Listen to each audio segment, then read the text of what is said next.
Good morning, well, or good afternoon or good evening, depending on where you're watching from. It's morning where I am in the middle of the United States, and we are here live working on a project today. The project is called Hello Hattie. That is the quilt that I have here on the chair behind me, and I'll show you more of it as we move through. We're going to really be centering on how to make the blocks that go into this quilt. So my name is Colleen Tauke, and I am your instructor for this live event. Make sure that you pop in. Bridget says hello from Belgium.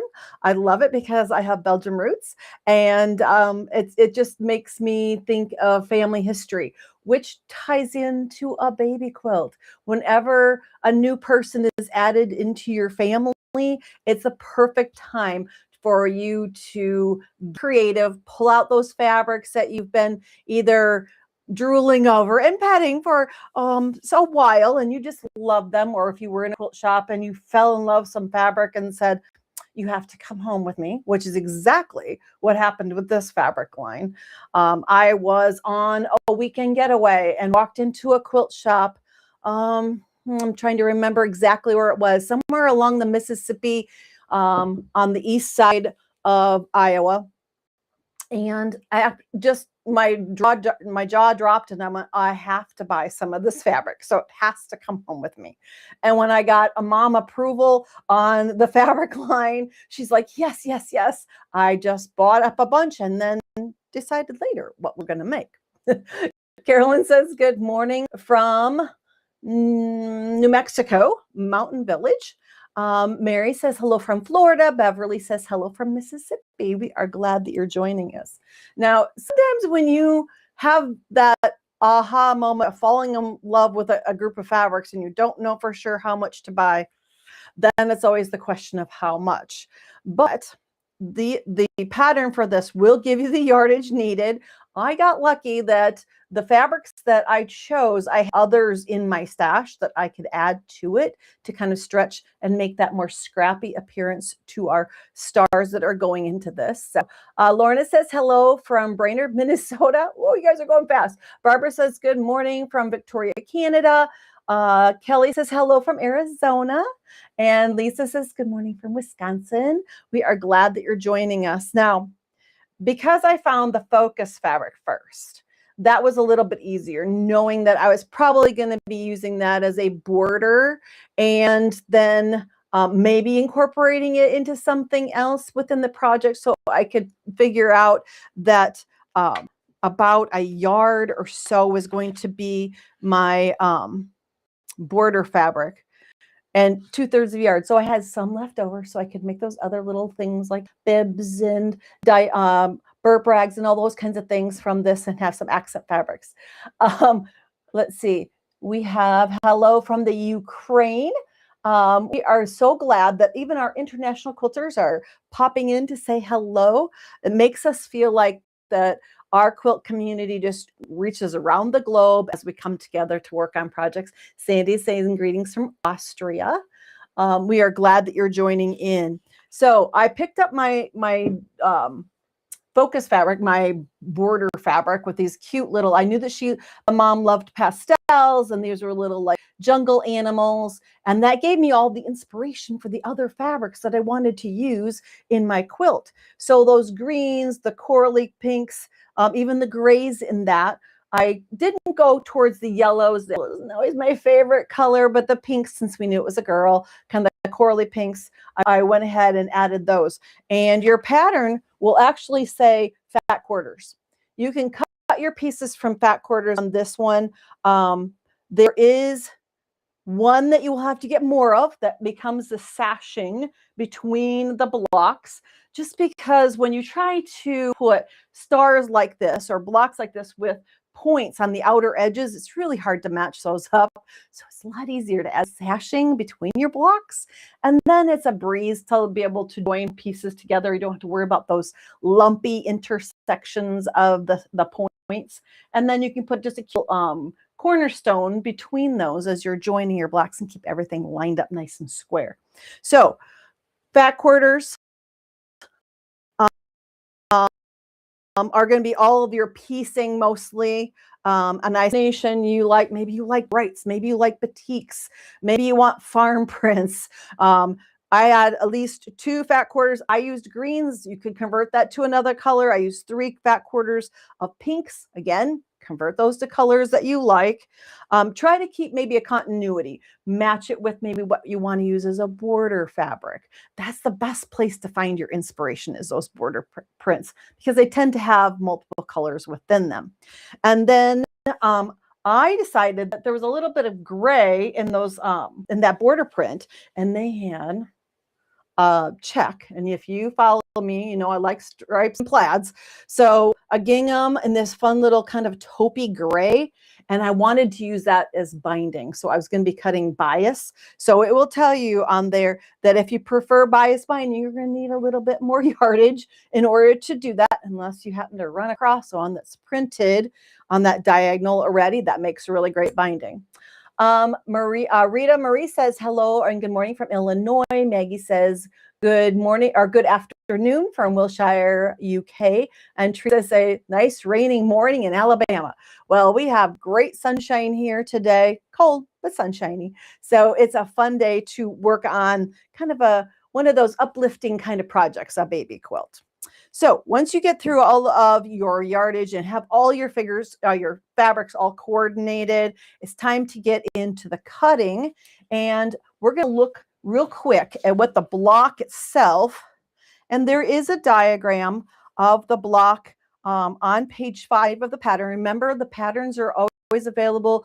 You can always go back to pick a QR code or follow a link to get to that, so that you can always find that easily if you haven't already downloaded the pattern. And I'm going to fold this so we can talk about just one of the blocks and hold it up here for you. Now, sometimes you look at blocks and say, oh, it looks a little more complicated. How do I tackle a block like that? So we're going to break it down into 3 components. So it's just like a big, huge 9 patch, okay? We've got corner units here. So each of the corners is the same. It has a background fabric in a rectangle and a square. And then we're using, I call these the outer star points, the star point fabrics that go all the way around, kind of like in a carpenter's wheel ring, kind of around the outside. So we need a square of that.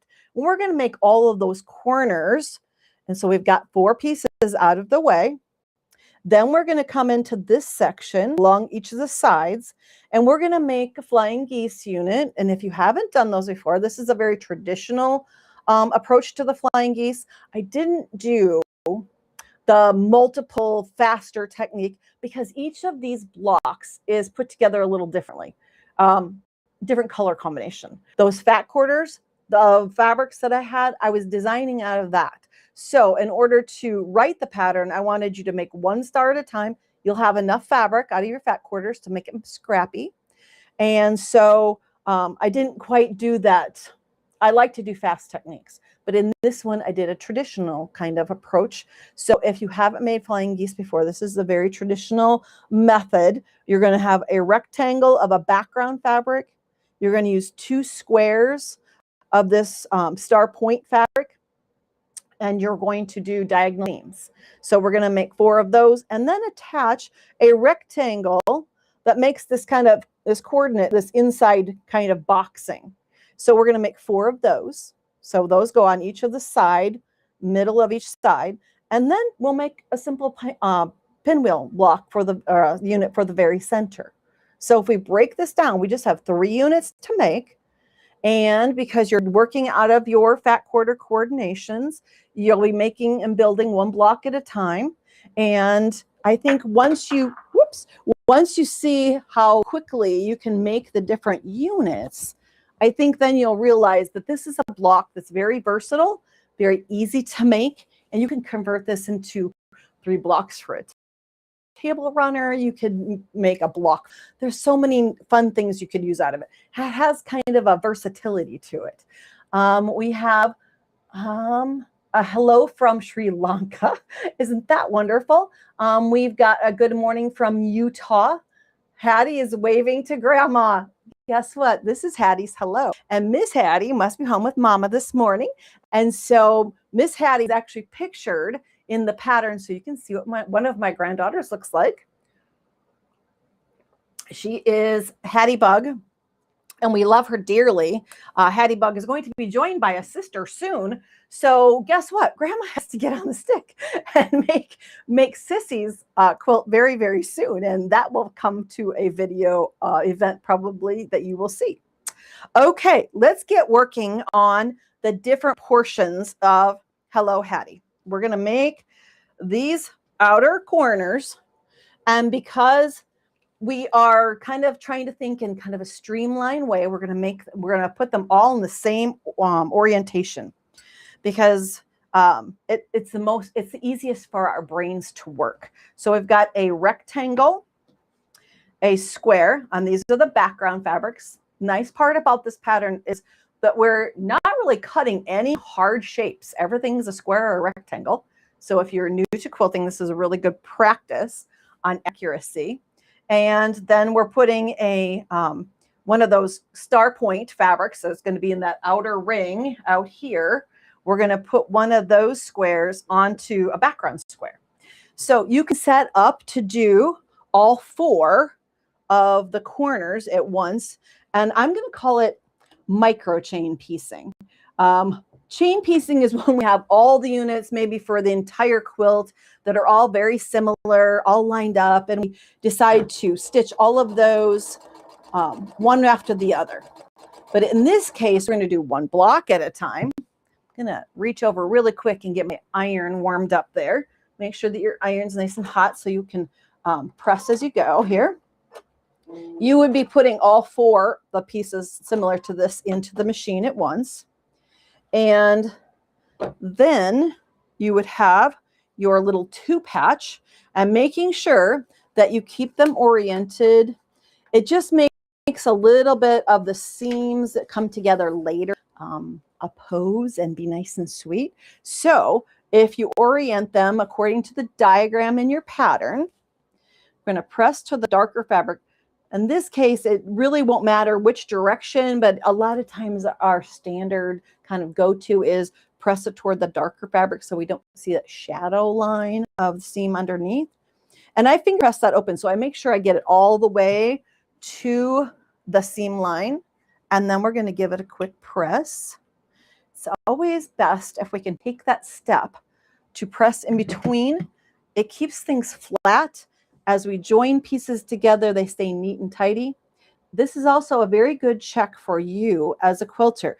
If when you put these 2 squares together and press, it should measure to match up to your rectangle, which is its next, the next piece we're going to put together. So check there to see how accurate your seaming is. That will kind of give you that double check. As quilters, we always want to do best practices and best 1/4 inch seam at all times. So then we join the background rectangle on, and then if we were again doing that micro chain piecing kind of thing, we would have 4 of these units now assembled, and open that up and give it a quick finger press so we get that all the way open. We want it to measure the correct size so that when we put our next pieces up to it, that they will all match up. It's kind of like die cut puzzle pieces. Maybe that's why I like puzzles so much. I have the seam allowance pressed toward the rectangle, the direction of least resistance. So you can see there it's pressed upward. Yes, I'm sewing with red thread, so you can see where my seams are. You'll have 4 of those. Those are the outer corners of our Hello Hattie block. Next, we need to create those side pieces. The rectangle with that makes that inner boxing area, and then what we call a flying geese unit that's attached to the bottom of that. So in order to make that flying goose, we have 2 squares of the green fabric in this case, because that green on ours is going to make that outer ring of the star, and we have a background fabric. And if you don't have a machine that has a laser on it or a guide light, take a fabric marking pen and a straight edge, and you're going to make a diagonal line corner to corner across both of your squares that you're using in this step. And those are going to be your stitching lines. That one's not, my pen didn't work in the middle here. I want to be able to see that. Okay. So we're going corner to corner on the back side of our squares. We can add one at a time by putting them right side together. Okay. Let's see if I have it oriented the way it is in the picture so I don't mix you up. I have this, so I'm going to stitch corner to corner on that diagonal. And we can't put both of them on at the same time. We have to do one at a time. Now I have to move my needle to the center position because I'm following the marked line. I'm not worried about my 1/4 inch seam allowance at this point, just stitching on the marked line, corner to corner, so that I have those joined together. And you can see my thread tails. This machine always likes to leave long thread tails. That diagonal stitching there. Now I need to take that to the iron to press because I need to open up the piece before I add the next square, or I won't be able to open the entire piece up. So heat set the seam, then come in, and as I open that up, I'm leaving this piece underneath that I'm going to trim. I'm going to leave it there for just a moment because I'm using it as a guide so that when I open this up, my piece I'm opening and want to expose, I want it to cover the piece that I just left behind underneath. So I'm using that as kind of a guide for myself to get that properly in place.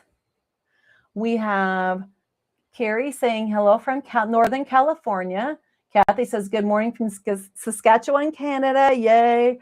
And congratulations on another sweet grandchild. That's going to be our 12th. So we have a dozen. Okay. Karen says hello from Utah. Now that I have that pressed, I can go ahead and take out the underneath 2 layers. I don't need 3 layers of fabric in my patchwork. I can use my eye to guess close to a 1/4 inch seam allowance behind. You can always use your ruler and rotary cutter, but remember we have scissors. So it's now trimmed underneath there. There's from the back side what it looks like. Now I need to add the second side. And as I place this one, I have to think about the orientation because I want the angles to intersect like the nose of a goose, okay? And if I put that on there so the line diagonals are parallel, it's not going to make the shape I want. So I have to make sure I orient that properly so that the seam lines, the diagonal seams intersect on the one side. Then again, I'm stitching right on the marked line out to the corner. There we go. And repeating that pressing process. Now, if you haven't made flying geese before, these can be a little bit tricky. One thing that some people find is they get distorted. They don't stay in shape properly. And if that is if you make a test one and that happens to you, your best bet is spray starch or sizing of some sort added to your fabric before you cut and stitch your pieces, because there's been some distortion that's happened in the process. You're handling it, you're pressing it. Distortion's going to happen. So by giving those pieces a bit more stability, a little more structure, you get less distortion. So if you have issues with that, that is one thing that you can try to see if that improves geese units. Now, again, I left that underneath layer so that I have a guide for how far open I need to get it all the way to my seam. And then I can come in. See, I have it all pretty like that. Now I can come in and take under, make sure it's just those back two fabrics. You don't want to cut everything. Why do I say that? Because I've done it before. Try to make sure that you have those back layers of fabric. So now you have a flying geese unit.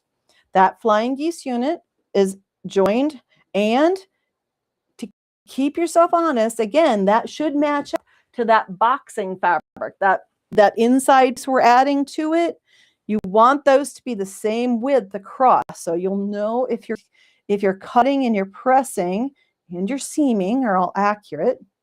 Now, the other thing that people will ask is, how do I make sure that I get those points in the center? The way to do that is to stitch with the goose unit on top. So you can see that intersection of seams. Now, if it looks like you're not going to quite hit the intersection, that's okay. It can be off and let it float a little. Better to have it float a little, and I'll show you on the other side what I mean by float, than to clip off the tip and blunt it.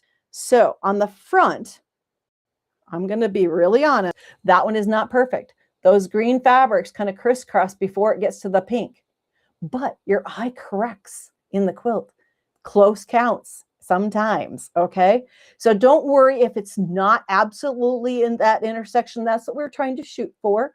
But if you have to, and you can see on this side and the seams, I think, that I missed the intersection by just a tiny bit. But from the front, you don't really notice that part.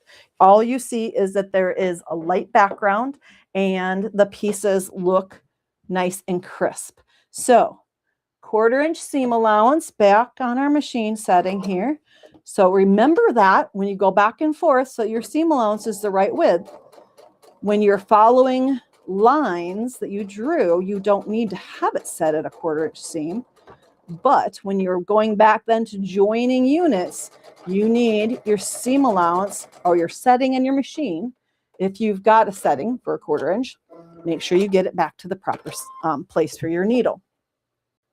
Or you're going to be repiecing and taking out, and your seam ripper and you will make really good friends. Okay, I hit that intersection really nice on this one. So as I open this up, I'm going to press the seam allowance toward the rectangle because I don't want to buckle back on all those thick seams. I got finger press. Now I can take it to the iron and give it a nice crisp press. And I'll have all of my 4 side units created. Let's see. Giselle says good morning from Rosemont, Minnesota. Diane says hello from Oak Grove, Minnesota. And Judy says hello. Good morning from Kathy from Florida. We have gotten all of our quilters together. We are on a roll here. I've got one little thread. Okay, look at how nice that one came together.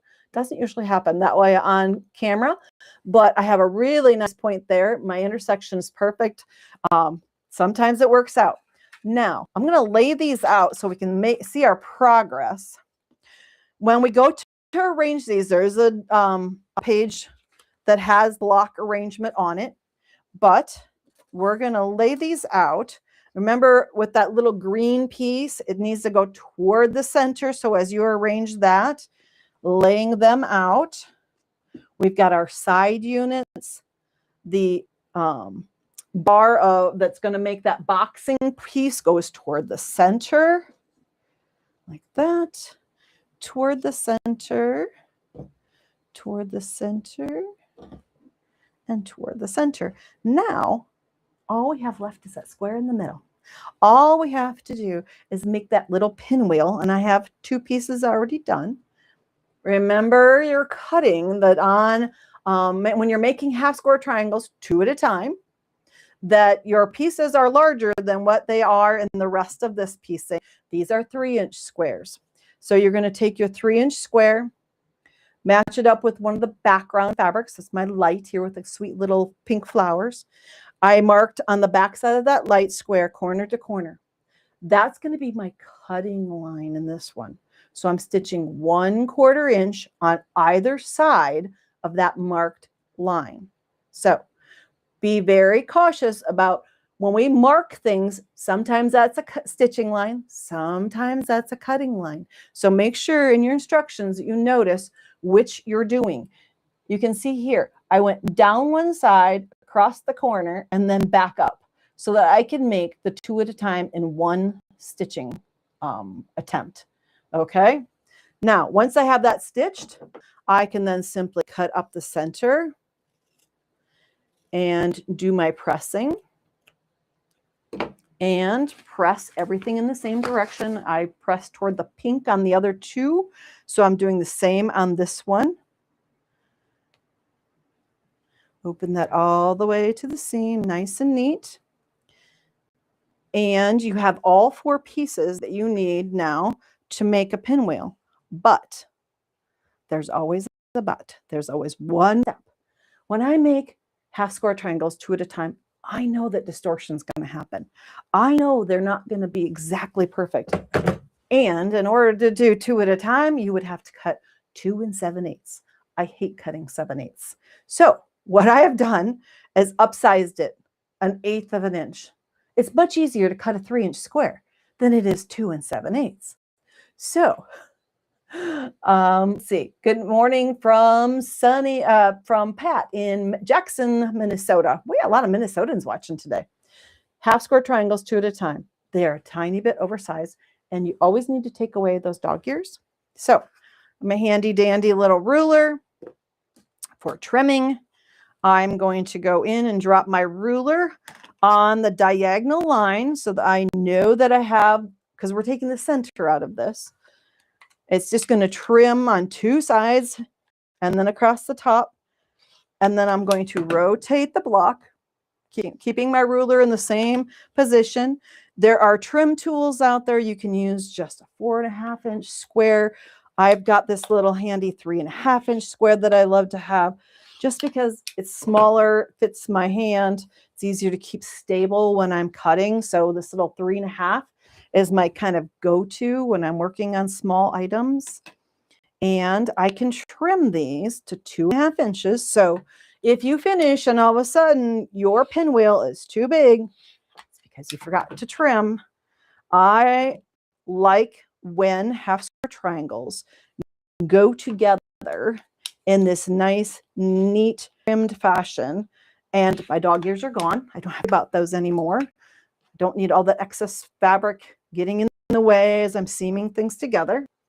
And then you can just follow directions for the layout for your pinwheel, making sure that as you do this, you rotate. See how I'm picking them up, putting in one position, then rotate once, twice for this side. Because I want it to be a pinwheel. I want it to turn as I finish. So there's going to be my pinwheel. And I put these 2 together, then these 2 together, then join the last. So right sides together because we pressed our seam allowances all in one direction. We're going to have opposing seams while we join these.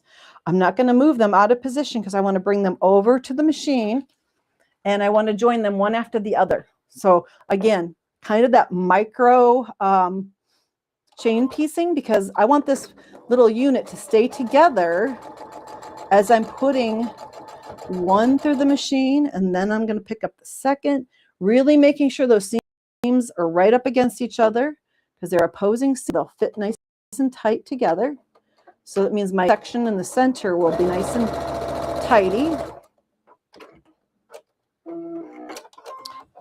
The fun part about doing just one block at a time, it allows you and gives you the time to be a little creative as you which fabrics you're going to put together in the next block.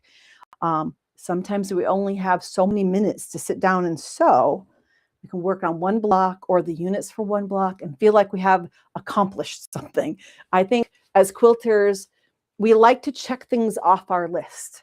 I've got that accomplished. Now I can go on and do something else. When I come back, I know exactly where I'm at because I've got the units ready to go.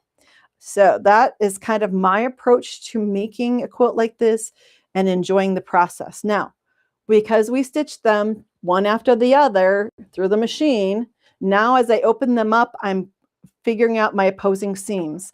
One piece is going to go, seam's going to go one direction, one the other. And sometimes the fabric tells you which direction. For some reason, fabrics are just a little bit thicker in their fiber. They want the seam to go a certain direction. So I just let that happen.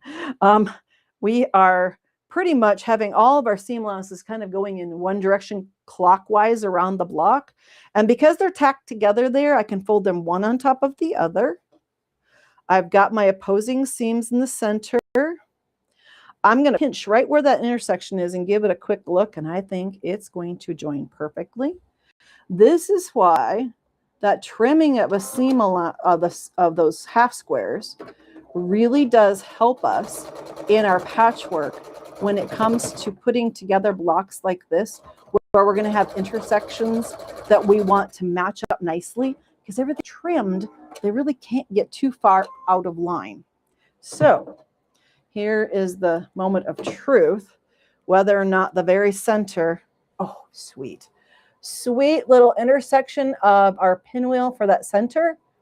And on the back, because of the way we pressed seam allowances, we snip the thread that when we joined pairs.